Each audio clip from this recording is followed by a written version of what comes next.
good morning or afternoon or evening. Well, it kind of depends on what time you're watching this. All right, and we're back for the fourth episode of the In Case podcast. I'm hoping that you guys are all doing well. I'm Colden, that's Charlie, and that's sort of as usual.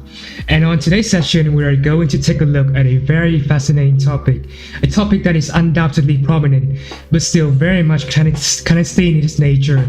And I'm talking about, and of course I'm talking about transcendental meditation, a supposed panacea for all kinds of physical and mental ailments. Well, in today's hustle and bustle daily life, it can feel like there's no space for silence when you're constantly required to respond to something or to say something new. Whether it's texting your friends or answering phone calls or emails, you can't just seem to have that free time to sit down and relax, to truly let yourself go for a moment. And from time to time, it can be very frustrating, stressful even, and for students and also for you adults out there. And so with that in mind, people from everywhere are endorsing the use of this simple technique in prevention-oriented programs to reduce stress and disease, improve health and the quality of life for the individual and society.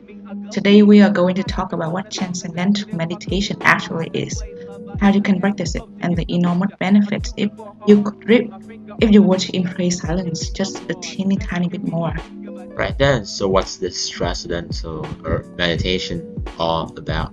As the old saying goes, there is nothing more powerful than an idea whose time has come.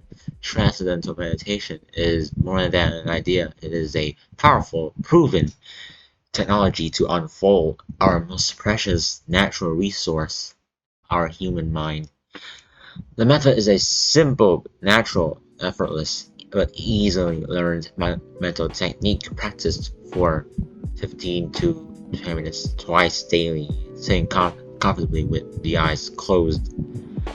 To elaborate, according to Robert Roth, the famous author of the article, transcendental meditation is practiced for, as I mentioned, 15 to 20 minutes twice daily, once in the morning before breakfast to start the day with alertness and energy, and once again in the afternoon before dinner to eliminate the accumulated stress of the day and as a basis for an enjoyable evening and a good night's sleep.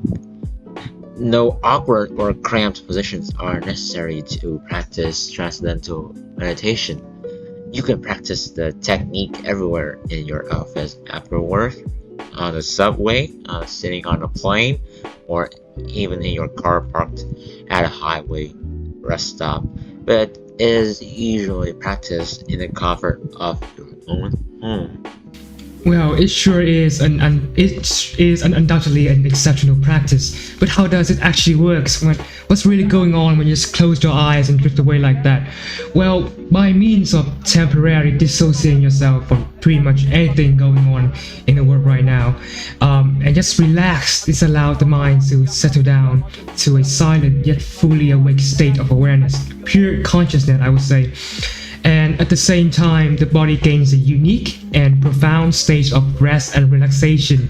To clarify, here I'm going to state two examples, one of a troubled and excited mind, and the other of a settled and soothed one. So, it's Monday, Tuesday, Wednesday, God knows you still have a sense of time anymore. As the alarm clock strikes 6 a.m., you spring out of bed, eyes blurry, half-witted, and you hit the kitchen to make that quick breakfast. Mind clouded with thoughts, but yet you still manage to wake up and take the daily commute to work. At work, you're pressed for time, jotting heaps upon heaps of paperwork and stressed out at your core. As the day ends, you walk home by yourself, your steps heavy, and there you are, all alone by yourself.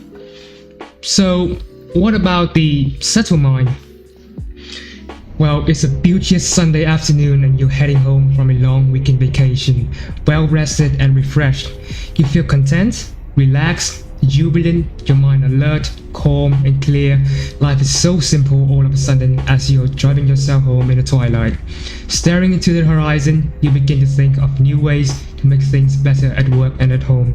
Good, novel and practical ideas. Now ain't that quite some difference?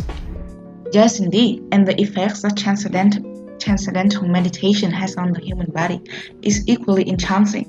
To illustrate this a little bit better, we are going to look at an experiment regarding the influence that music has on the human body. The scientists started out by inserting random interval of silence into different pieces of music, then playing it back to the volunteers and at the same time monitoring their various assets. They found out that if silence were randomly inserted into a track of music, the blood pressure dropped, the heart rate reduced, and the person just relaxed much more than when listening to a relaxing piece of music. Keep in mind that they only work when silence was inserted in the middle of, not at the beginning nor the end of the track. So I guess what you're saying is there's something more in, say, a moment of tranquility and silence each day rather than just a whole preoccupied, excited week, then suddenly one day of silence. That's the idea. It's also worth mentioning that while tennis, jogging, fishing, golf, gardening, reading a book are all relaxing, enjoyable activities, they do not necessarily release deeply rooted stress and tension as meditation does. A deep rest has been shown to release accumulated stress and tension, and nothing else comes close to eliminating not a good night's sleep, relaxation exercises, a rich tennis match, or even a restful vacation. Because in addition to just relaxing, pure consciousness is a source of unlimited creativity and intelligence of the mind. Research has shown that twice daily experience of pure consciousness during transcendental meditation makes the mind more alert, creative, and intelligent throughout the day.